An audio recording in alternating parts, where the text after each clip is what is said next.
Food multiplication is critical when it comes to feeding a population. One way our agriculture ministry is working to build and maintain sustainable food productivity is through the Grow Smart, Eat Smart initiative. If we are looking on the Grow Smart strategies, then it's really in fisheries defining the best feed conversion. How much feed do you have to use to get the optimum amount of fish in terms of production? That's the goal for our research. One method of multiplying the fish population involves utilizing floating fish feed. We'll go into more details about this later in the show. Welcome and thank you for joining us for another exciting edition of Jamaica Magazine. I'm your host, Adrian Atkinson. We have a lot in store for you today, including a look at climate smart agriculture. So don't go anywhere. We'll be right back after the news.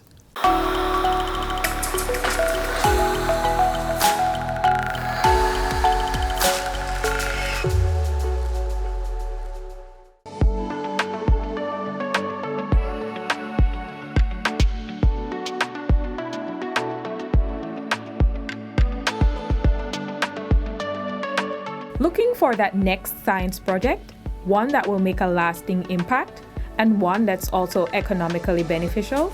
Look no further than the National School Tree Planting Competition.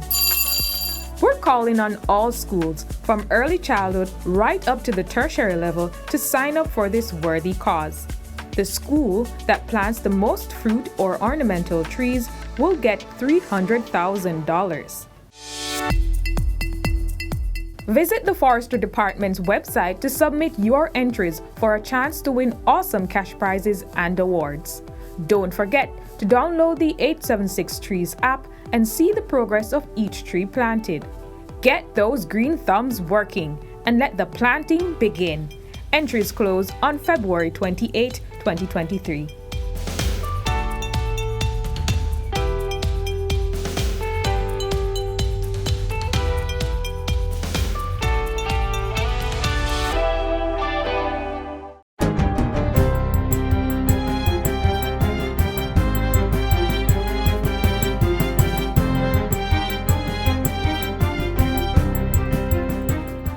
Good day, I'm Stephen McHugh and this is your JIS News for Friday, February 24, 2023.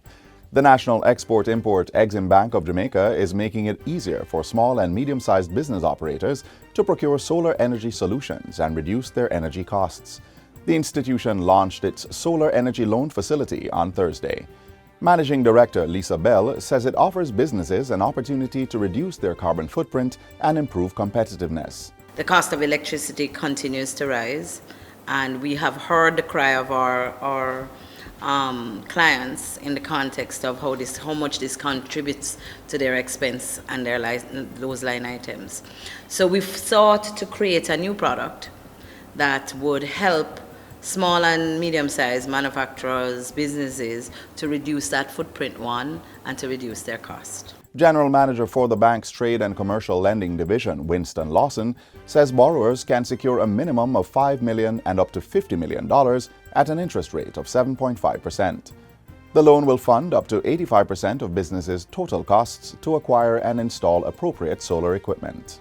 Now, with respect to the collateral, yes, we will accept the panels and the equipment to cover the loan with an applicable margin of 60% on the new equipment. For businesses seeking to borrow up to $15 million, Exim Bank will accept documentation for management accounts along with cash flows, notes, and assumptions. Audited statements and cash flow documentation is required for loans exceeding $15 million. Those over $40 million will need an energy audit from a registered energy auditor. Mr. Lawson says the loan is non-revolving and a secured product that can go up to 7 years. Jamaica has signed a Memorandum of Understanding MOU with the city of Malaga in Spain to collaborate on strengthening tourism development and innovation. The MOU was signed at the recent Global Tourism Resilience Conference. Minister of Tourism Edmund Bartlett says this is the first agreement to be signed with a European city. The communique envisages a partnership in human capital development now from a certification and the building of what we in Jamaica call stackable credentials in the industry. And the purpose of enabling that stackable credential is to change the labor market arrangements in tourism here. We are based on equity and merit. Our workers of the industry must find their place. Minister Bartlett adds that the engagement will also bolster the work of the tourism incubator to drive innovation in Jamaica. Deputy Mayor of Malaga, Jacobo Florido Gomez, says his city looks forward to the partnership. We want to share our best practices each other. No? This is the reason we are signing this agreement. We want to share our gastronomy, culture. The city of Malaga will host the next Global Tourism Resilience Conference in 2024. Government will be investing $159 million to implement Phase 2 of the Education System Transformation Program, ESTP, in the upcoming fiscal year. The capital project is outlined in the recently tabled estimates of expenditure for fiscal year 2023-2024. It is being implemented by the National Education Trust Limited to advance the modernization of Jamaica's education sector while enhancing previous initiatives. Major targets include improving the management of school plants, human and capital resources, and student outcomes by 2025-2026. Among other things, this will involve constructing 6 new STEAM academies and 1 visual and performing arts secondary level institution by 2028-2029. The education ICT infrastructure is also being enhanced to meet the needs of the ministry and its institutions and provide access for educators and students. We've spent, as a government, quite a bit of resources ensuring that our students have devices, that all our schools across Jamaica have adequate connectivity. The project, which began in April 2022, is to conclude in March 2030. During the 2023-24 fiscal year, targets include carrying out geotechnical studies and other assessments for STEAM schools and drafting a legal and government framework for these institutions. Codified building standards will also be developed for schools incorporating green building strategies. Government has earmarked $530 million for continued modernization of the University Hospital of the West Indies, UHWI. The funds, which are earmarked for the 2023-24 financial year, will be used to begin rerouting the university's ring road and completing construction of a new car park. It will also fund designs for the upgrading of the electrical grid, potable water supply, sewage network, and the information communication technology ICT infrastructure. Under the major hospital redevelopment project, a new 6-floor tower will be constructed at the UHWI. This will feature 58 additional bed spaces, 35 neonatal cots, and 7 operating theaters, along with medical equipment. Up to the end of December 2022, funds provided under the project enabled the design of the tower and other critical works. And finally, the Ministry of Culture, Gender, Entertainment and Sport has launched a social media campaign promoting the Jamaican language during Lent. The campaign, which began on Ash Wednesday, will feature daily readings from the Patois Bible called the Jamaican New Testament. Portfolio Minister Olivia Grange says the campaign is part of the ministry's celebration and promotion of every aspect of Jamaican culture. The announcement of the campaign came on International Mother Language Day, which is celebrated annually on February 21. Commenting on the importance of preserving our mother language, Minister Grange says Patois is an important part of the Jamaican identity and must be promoted, celebrated, and used in ways that inspire confidence and pride among our people. The ministry received guidance from Love and Faith World Outreach Ministries in selecting the scriptures that will be published during the 40 days of Lent. The scripture readings will air primarily on the ministry's social media pages. And that's it for JIS News Today. I'm Stephen McHugh. Thanks for watching.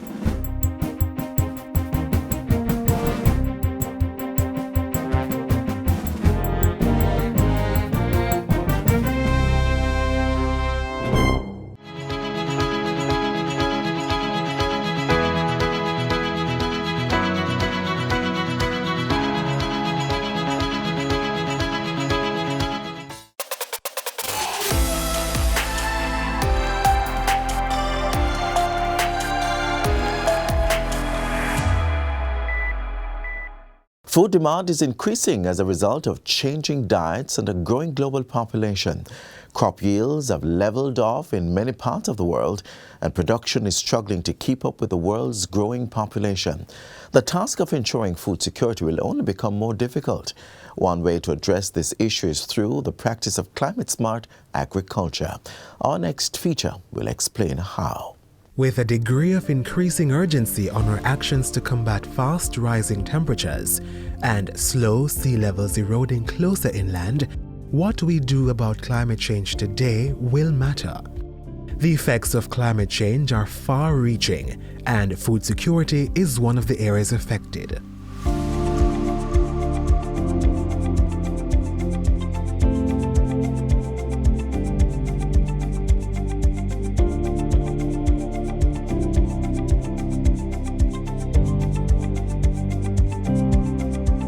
As protecting our food security remains a high-level priority, climate-smart agriculture takes on increasing importance.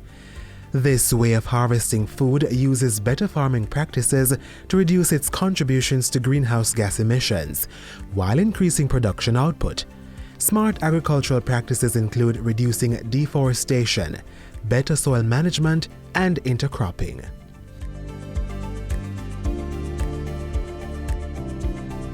Climate-smart agriculture practices are intended to achieve three major outcomes. 1. Increased productivity.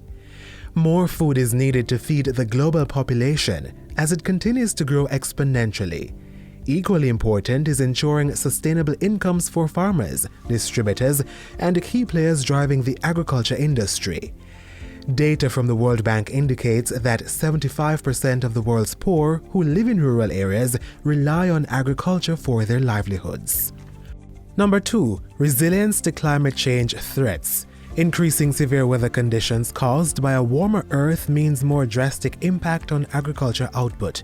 To prevent this from happening, farmers can implement these practices, changing crops and livestock to ones better suited to the climate, and using technology to develop resistant variations of foods such as rice and bean plants. 3. Reduce greenhouse gas emissions, caused by farming inputs such as fertilizers. Sharply reducing the use of fertilizers that produce gases such as carbon dioxide and nitrogen through crop rotation practices is one green-checked option. To truly practice proper climate-smart techniques, the dialogue must be tailored to the different climate experiences across the world. In Jamaica's context, areas of major concern include the island's vulnerability to hurricanes, flooding, and droughts. The government has been implementing several programs at the community and national levels in partnership with regional and international agencies. The mission is to build climate resilience in Jamaica's agriculture sector. We are investing $230,000 US in partnership with the Caribbean Agricultural Research and Development Institute, CARDI, for a pilot program on climate resilience, on the expansion and upgrading of seed storage facility at the Bodles Research Station. This is important. This facility is going to house the best quality seeds, including our own seed source from locally developed and indigenous landrace types for vegetables, cover crops, field crops, and legumes. The Bodles Research Station is just one aspect of Jamaica's strategic plan to ensure sustainable crop production through proper seed storage. Planting crops conducive to the rainy and dry season is another climate-resilient food security measure. Our goal is to encourage our farmers to plant more, but not just to plant more. We want to plant the heat and drought-tolerant varieties of crops, such as cassava, which are more suitable for our climate. In the fisheries sector, several fish sanctuaries have been declared and fish farmers trained. Meanwhile, the Jamaica Forage Club recently partnered with the United Nations Development Programme UNDP to train 600 youth farmers and fishers on how to utilize agriculture practices that will withstand climate change and how to recover quickly from its impact. The 6-month pilot project will run from September 2022 to February 2023. A major part of implementing smarter farming practices is the collaboration of all partners involved in this sector. As more information emerges, followed by more robust action on climate change policies from countries across the globe, the agriculture sector will be in a better position to meet the food production demand.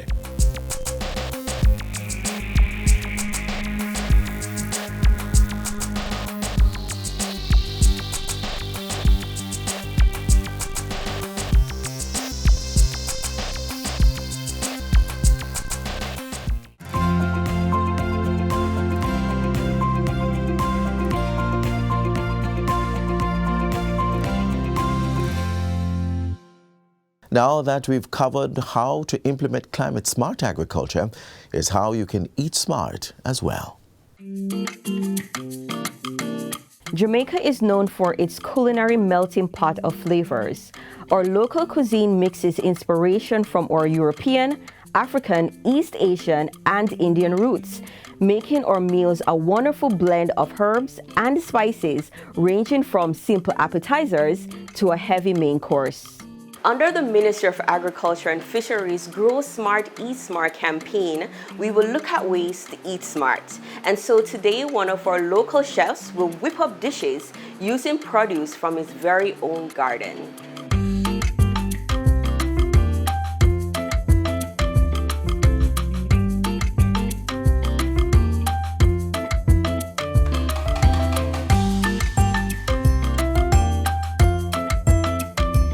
Fruits are sources of many essential nutrients like potassium, dietary fiber, vitamin C, and folate.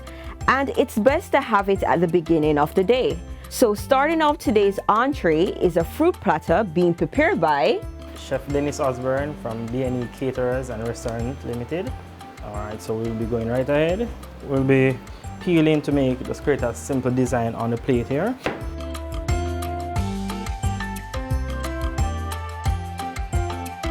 So we'll be having our papa as well, promoting healthy eating. So here we are using a kringle cutter just to get it fancy. All these fruits that we have here, it's straight from the backyard, straight onto our plate right here.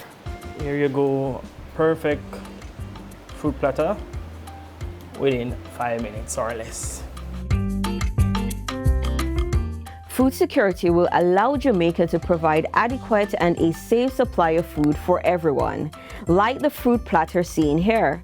Cultivating the food or fruits you love will not only add to food production, but make it more accessible. And if fruits are not your forte, next on the menu, we'll be moving straight to our fresh salad. So here again, we're making a fresh salad, a green salad. So everything is straight from the backyard, and we'll be going ahead by just making some green vegetables. So we have our romaine lettuce, we have our iceberg lettuce, our cucumber, our carrot, our green tomatoes, and our little cherry plum tomatoes as well. Started right here. So peeling our carrots, getting it all ready for show. Okay. So we're having the carrot just for color, and carrot also is very healthy and good for us. Let's make some random chops in them. We can just drizzle with some olive oil, or we can add some fresh vinegar to it as well for that tangy taste. But I mean, look at it, it's as beautiful as it gets. to top it off, you can add peanuts, cashew, or cranberries that are rich in vitamins and minerals. Just another way to make your taste buds scream.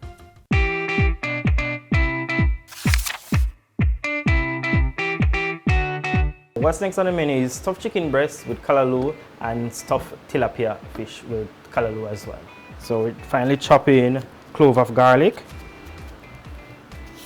There we go. Add it to our pot and preparing our callaloo as well. We're adding some carrot also to it for color. Some fine cubes within 5 minutes. It is all ready to go. Just a pinch of salt. So we're gonna go ahead and prepare our fire for the chicken breast.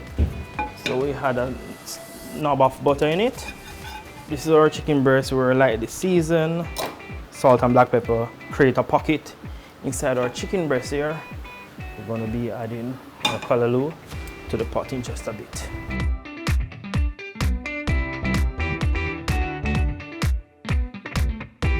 This will literally take 10 minutes in the pot, 5 minutes on either side. And then we are ready. You know, we have to have some garlic as well in the oil to flavor it. It is very, very good. You know, we Jamaican, we grew up on garlic. So first thing you stick, grab a garlic. We're going to stuff our tilapia while that chicken is getting seared. Here's a tilapia here, so we're going to be putting a knob of butter as well because we don't want it to be sticking in it, so the butter helps to moisturize it. So this is a perfect way to seal your tilapia and shove it in the ovens.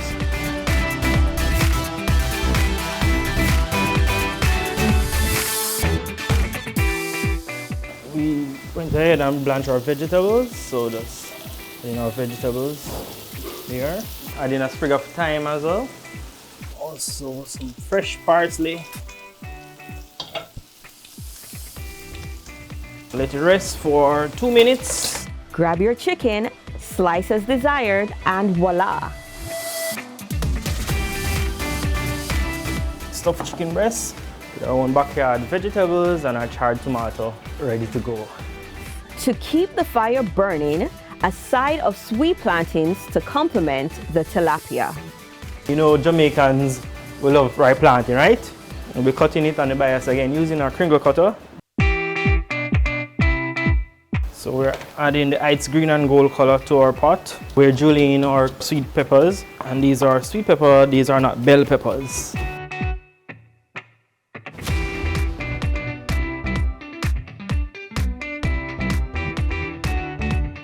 Putting our plantains aside.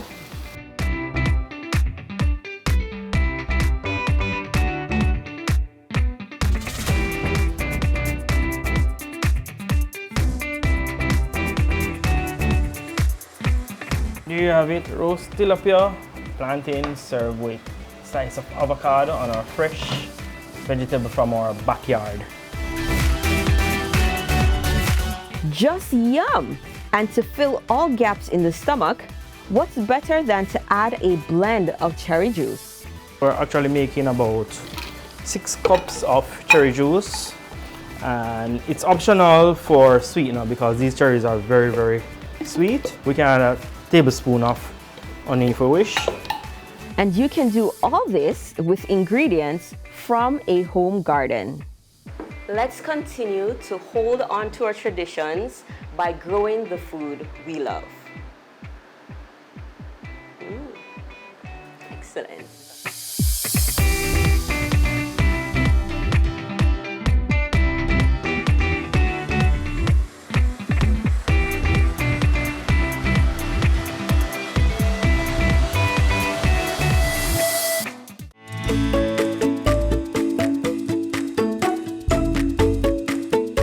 Lowering the sodium content in children's diets today can help prevent heart disease later in their life, especially for those who are overweight. Shake the salt habit, shop smart and cook smart. Use less or no salt when cooking. Try using fresh herbs and seasonings to add more flavor. Limit the consumption of salty snacks. Take the time to carefully read the nutrition labels on food products to identify those high in salt and choose the healthier options. Remember, no more than 2 grams of salt per day from all food sources for children under 11 years of age. When the Jamaica Labour Party was founded in 1943, he was its first leader. He was elected as Jamaica's first Prime Minister in 1962 and retired from politics in 1967. On this, the anniversary of his birth, let us remember Sir Alexander Bustamante, a national hero.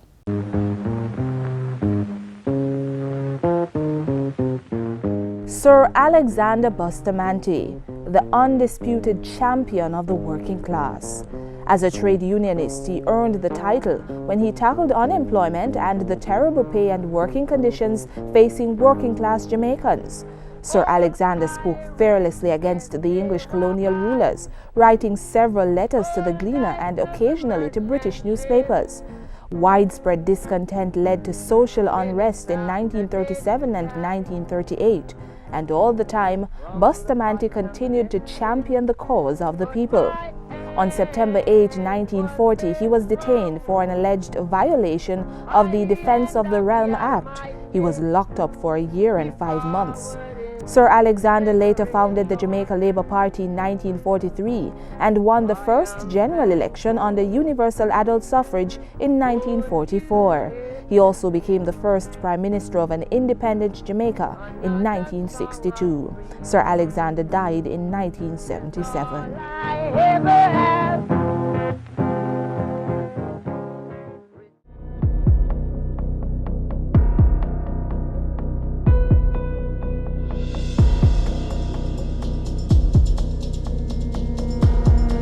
The powers that are given to us under the state of public emergency are on top of all of the other law enforcement things we do. So Operation Relentless continues. In certain spaces where violence is significant, we add in emergency powers on top of that. The combination of all of that gives us the results we need.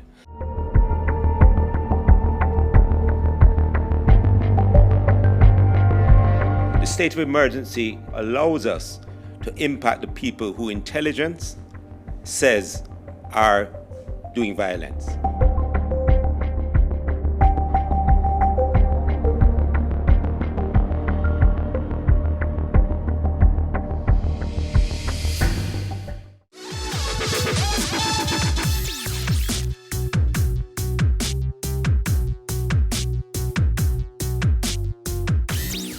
As was mentioned earlier, one way to feed the fish population and ensure maximum output is by using floating fish feed. The National Fisheries Authority, NFA, is conducting a study on fish feed through using the McLeish Fish Farm in St. Catherine. One pond currently uses biomass, a floating fish meal, to gauge the growth rate of the fish. We are in a phase where we are trying out the biomass now. So we have a pond that we are just feeding with pure biomass, and we have a pond that we are feeding with straight hypro.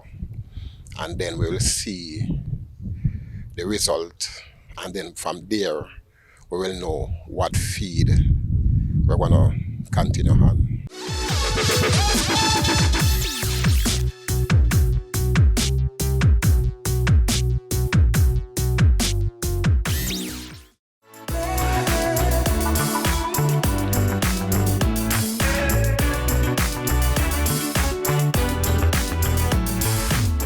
We reached the end of our program. Get a recap of everything you saw here and more on our website at gis.gov.jm. From all of us here at the GIS, remember, believing there are no limitations in life provides us with the self-assurance to discover our purpose. I'm Adrian Atkinson. Bye for now.